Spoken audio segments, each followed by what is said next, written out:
뇌는 생각을 송출한다. 나아가 발달한 인간의 두뇌는 긍정적 파동과 부정적 파동을 읽어내는 것에서 멈추지 않는다. 심지어 우리의 뇌는 생각을 통해 긍정적 파동과 부정적 파동을 창조하여 사방으로 방출하기까지 한다. 강박적인 망상으로 가유에 눌려 잠을 설칠 때 그 괴로운 생각이 내 머릿속만의 문제라고 여겼을지 모른다. 실제로는 그렇지 않다.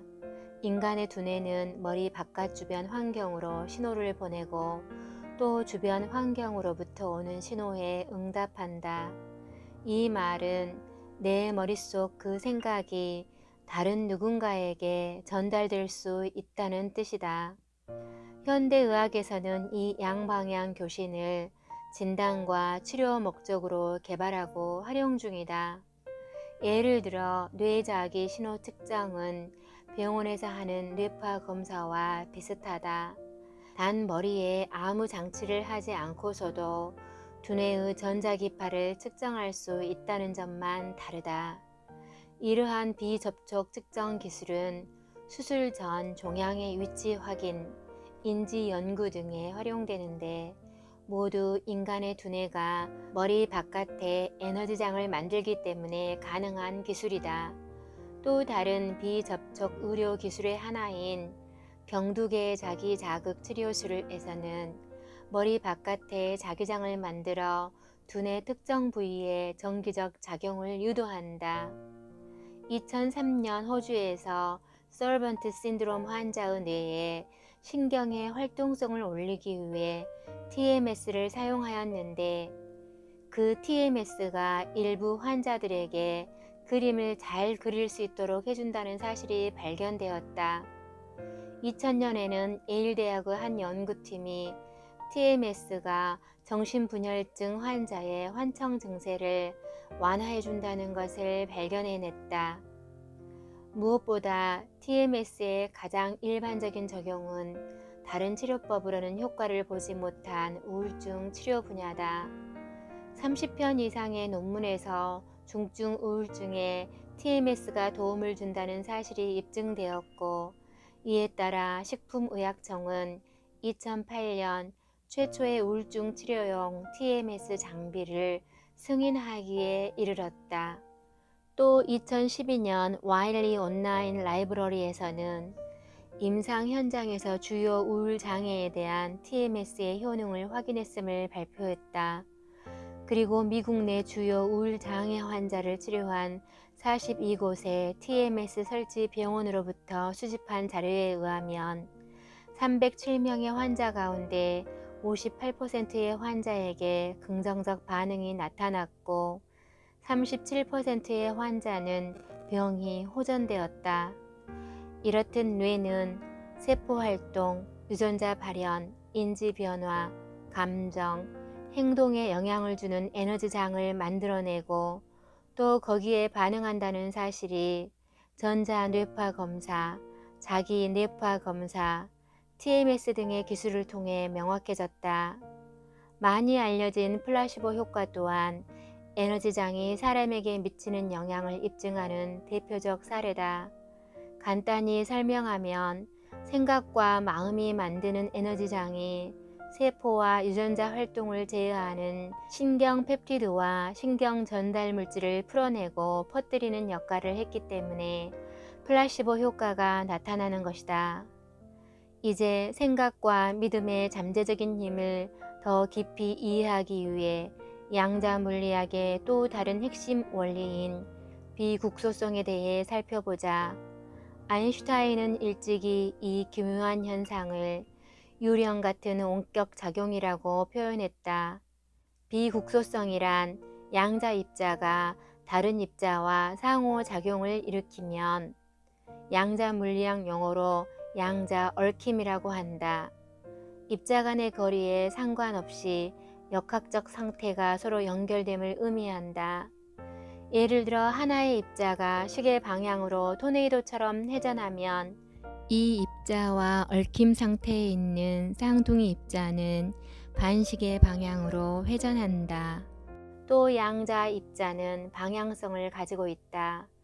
한쪽 입자의 극이 위쪽이라면 다른 입자의 극은 아래쪽이다. 그래서 입자 하나는 파리에 있고 다른 하나는 수백 킬로미터 떨어진 북경에 있다고 해도 거리와 상관없이 한쪽 입자의 극이나 회전 방향이 바뀌면 쌍둥이 입자의 극이나 회전 방향도 동시에 바뀐다. 물리학자들은 비국소성이라는 난해한 개념을 설명하기 위해 다양한 비유를 제시하였다. 미시건 대학의 물리학자 루밍 두아는 이를 룰렛바퀴가 얽혀있는 양자 카지노에 비유하여 설명하기도 했다. 즉, 룰렛볼 하나가 검은 숫자 칸으로 떨어지면 옆 테이블에서는 룰렛볼이 붉은 숫자 칸으로 떨어져야 한다. 이렇게 일반인을 이해시키려는 시도가 계속 중이지만 물질 세계의 관념이 고착화된 사람은 여전히 이 개념을 받아들이기 힘들 것이다. 한편 물리학자들이 양자 입자들이 위치에 무관하게 상호 영향을 주고 있음을 쉽게 설명하려고 애쓰는 동안 초심리학 학자들은 양자 입자가 위치에 무관하게 얽히는 것처럼 인간의 마음도 그렇지 않을까 하는 연구에 착수하였다. 결과는 예측대로였다. 얽힘 현상은 심령술사, 기치유사들만의 전유물이 아니었다. 여러분도 서로 다른 도시, 다른 나라에 떨어져 있음에도 자녀에게 나쁜 일이 생겼음을 직감적으로 알아차리는 부모나 사랑하는 연인들의 사례를 들어보았을 것이다. 이론 물리학자인 아미트 고스와미는 멕시코 대학에서 연구 결과 인간의 마음 또한 비국소적으로 연결되어 있다는 불가피한 결론에 도달하였다고 발표했다. 양자 물리학의 비국소성이 인간의 뇌 사이에서도 일어나고 있는 것이다. 멕시코 대학의 실험에서는 2명의 실험 대상자가 전자파가 차단된 패러데이 실험실에서 옆방에 있는 사람과 서로의 명상 상태를 체험하는 의도를 갖고 20분간 명상하게 했다. 2개의 실험실을 처음에는 3m, 다음에는 14.5m 떨어뜨리고 실험 대상자들의 뇌파 측정 장치를 연결하였다. 한 피실험자의 눈에는 붉은색 등을 주기적으로 비추어 유발 전위, 각종 자극에 의해 중추신경계에 유발되는 전위 변화라 불리는 특정 뇌파 패턴을 유도하였다. 그 결과 4회의 1회 비율로 등을 볼 수도 없고 등이 깜빡인다는 사실도 모르는 다른 피실험자의 뇌에 얽힘이 발생하여 유발 전위 뇌파 패턴이 유도되었다. 파동의 얽힘은 다수의 책을 통해 알려진 끌어당김의 법칙의 기본 구성 요소이다. 개인적으로는 반발의 법칙이라는 표현이 더 적절해 보이는데 끌어당김의 법칙을 통해 어떤 것을 삶에 끌어당기고 또 어떤 것은 밀어내게 되는지를 이해할 수 있을 것이다. 이제 이 법칙들이 어떻게 작용하는지 소리굽새와 크리스털 잔을 가지고 간단한 실험을 해보자.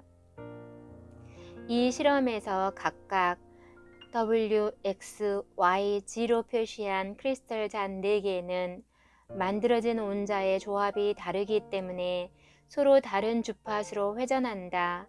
이제 그림 B에서처럼 주파수 X로 진동하는 소리굽새를 쳐보자.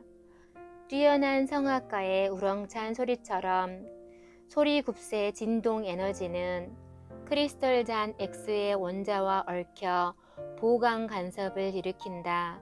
그 결과 크리스털 잔 X의 에너지가 증폭되고 이 과정에서 원자가 빠르게 진동하는 강력한 힘에 의해 크리스털 잔은 깨지게 된다. 이처럼 우리가 일상에서 경험할 수 있는 최고의 보강 간섭 사례를 들자면 바로 허니문에서의 경험일 것이다. 그러면 누군가는 이렇게 말할지 모르겠다. 그렇게 쉬운 일이라면 세상 만사가 잘 굴러가도록 얼른 소리굽새를 사오면 되겠군요. 이미 우리는 소리굽새를 가지고 있기 때문에 또 살 필요는 전혀 없다. 그것은 바로 뇌다. 뇌는 정교한 소리굽새처럼 우리의 생각을 송출한다. 뇌가 소리굽새처럼 에너지를 송출하는 힘을 이해하기 위하여 오른쪽의 이미지를 보자. 서로 다른 감정 에너지를 표현하는 그림을 각각 4개의 잔에 붙여보았다. W잔에는 얼굴을 맞대고 서로 고함치고 있는 환한 커플의 사진이 있다. X잔의 사진은 매우 로맨틱한 저녁 만찬을 보내는 허니문 커플이다. Y잔은 대체 내가 어쩌다 이런 인간과 엮였는지 지긋지긋해하는 커플의 이미지다. Z자는 이혼법정 판사 앞에서 서로를 탓하며 전쟁을 치르는 커플이다. 이 중 어떤 삶을 원하냐고 하면 대부분 X잔을 고를 것이다. X잔에 집중하기로 결정을 했으면 눈에 보이는 소리굽새가 아닌 자신의 대뇌에서 송출되는 생각 에너지를 가지고 X잔을 진동시켜 보자.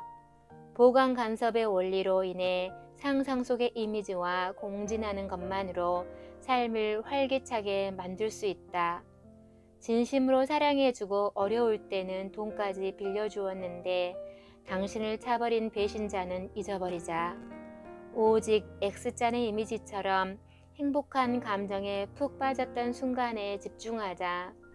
WYZ처럼 불쾌하고 바람직하지 못한 경험도 머릿속에서 몰아내버리자. 이런 이미지는 목적지에 다다른 문 앞에서 여러분을 좌절시킬 수 있다. 누구나 이런 부정적인 이미지와 공진하는 보강 간섭을 만들어내고 싶지는 않을 것이다.